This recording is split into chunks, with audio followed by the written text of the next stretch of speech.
জাতীয় আন্তর্জাতিক ষড়যন্ত্রের চক্রান্ত হিসাবে 1/11 আসে এবং দীর্ঘ সময় একটা ডেমোক্রেসি এখানে ব্যাহত হয়। যেমন একজন বড় অর্থনীতিবিদ হচ্ছে জেফ্রি স্যাক্স, সে বলছেন যে সে হচ্ছে ডিলিউশনাল, আরেকজন বলছেন সে হচ্ছে মেগালোমেনিয়াক। কিন্তু বাংলাদেশের সরকারি দল এবং মানে যেটা অপোজিশন, এরা দুজনে মিলেই যখন প্রতিবাদ জানালেন, ভাসুরের নাম মুখে আনাই মানায়, এরকম একটি পজিশন নিলেন কেন? আলাউদ্দিন মোহাম্মদ, এক লাইনে যদি বলেন।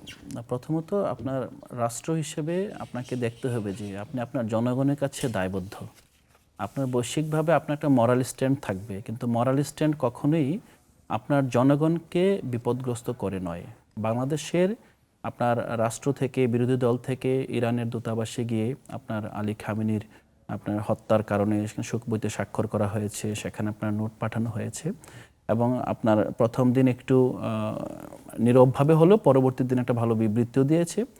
আমি মনে করি যে আমাদের মতো দেশে, যেখানে বিশ্ব ইন্টারন্যাশনাল ল নামের যে একটা ব্যাপার ছিল, ইন্টারন্যাশনাল কোর্ট অফ জাস্টিস কিংবা আরও যে প্রতিষ্ঠান, সবগুলো একরকম ফেলিউরের মুখে আছে, বাংলাদেশের মতো দেশকে তার নিজের অস্তিত্ব নিয়ে ভাবতে হবে এবং রাজনৈতিকভাবে নিজেদের প্রতিষ্ঠানগুলো বিল্ড আপ করে তারপর বিশ্ব মঞ্চে তার মরাল। আপনি দারুণ বলেছেন যে রাজনৈতিকভাবে খুবই কৌশলী হওয়া জরুরি আন্তর্জাতিক রাজনীতিতে। মোশাররফ আহমেদ ঠাকুর, আমি আপনাকে বলি যে প্রথম কথা হচ্ছে যে পার্লামেন্টে গত বৃহস্পতিবার যখন পার্লামেন্টের প্রথম অধিবেশনে আলী খামেনির শাহাদাতের কারণে বা আলী খামেনির হত্যার কারণে, নিহত হওয়ার কারণে তাকে জানানো হচ্ছে, শোক জানানো হচ্ছে পার্লামেন্টে। আরেকটা বলি, আমি আপনাকে বলি, বাংলাদেশের অবস্থানটা অত্যন্ত ক্লিয়ার।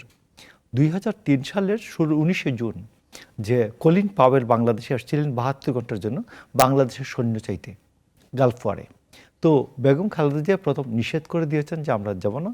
এবং আমরা ওই সময়, আমার মনে আছে খুব ভালো করে, আমি ছাত্র দল থেকে তখন জাসাসের পলিটিক্স করি, তো তখন আমরা একটা বিরাট যুদ্ধবিরোধী সমাবেশ করলাম প্রধানমন্ত্রী অফিসের নির্দেশনায়। এবং তিনি সেকেন্ডে সময় জিজ্ঞেস করেন যে তোমরা চাপাচাপি করছো কেন?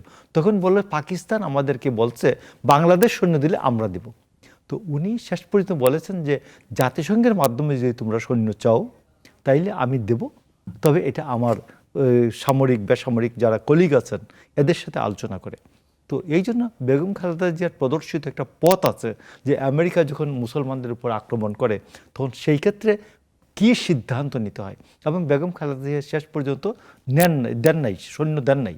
এবং সেই কারণে জাতীয় আন্তর্জাতিক দালালরা আর জাতীয় আন্তর্জাতিক ষড়যন্ত্রের চক্রান্ত হিসাবে 1/11 আসে এবং দীর্ঘ সময় একটা ডেমোক্রেসি এখানে ব্যাহত হয়। এবং ওই 1/11 পথ বেয়ে শেখ হাসিনা, ফ্যাসিস্ট হাসিনা আমাদের উপর 15.5 বছর ছিলেন। তো এই জন্য আমি মনে করি যে সবগুলো, আমি আলাউদ্দিনের সাথে একমত যে সবগুলো সিদ্ধান্তের ক্ষেত্রে আমরা খুব কৌশলী হওয়া, না শুধু কৌশলী না, আলোচনা করে কৌশলীর সাথে, এবং সেখানে কিছু কিছু ক্ষেত্রে তো ঝুঁকি নিতে হবে, নীতির প্রশ্নে তো কিছু ঝুঁকি নিতেই হবে। ধন্যবাদ মোশাররফ আহমেদ ঠাকুর এবং আলাউদ্দিন মোহাম্মদ।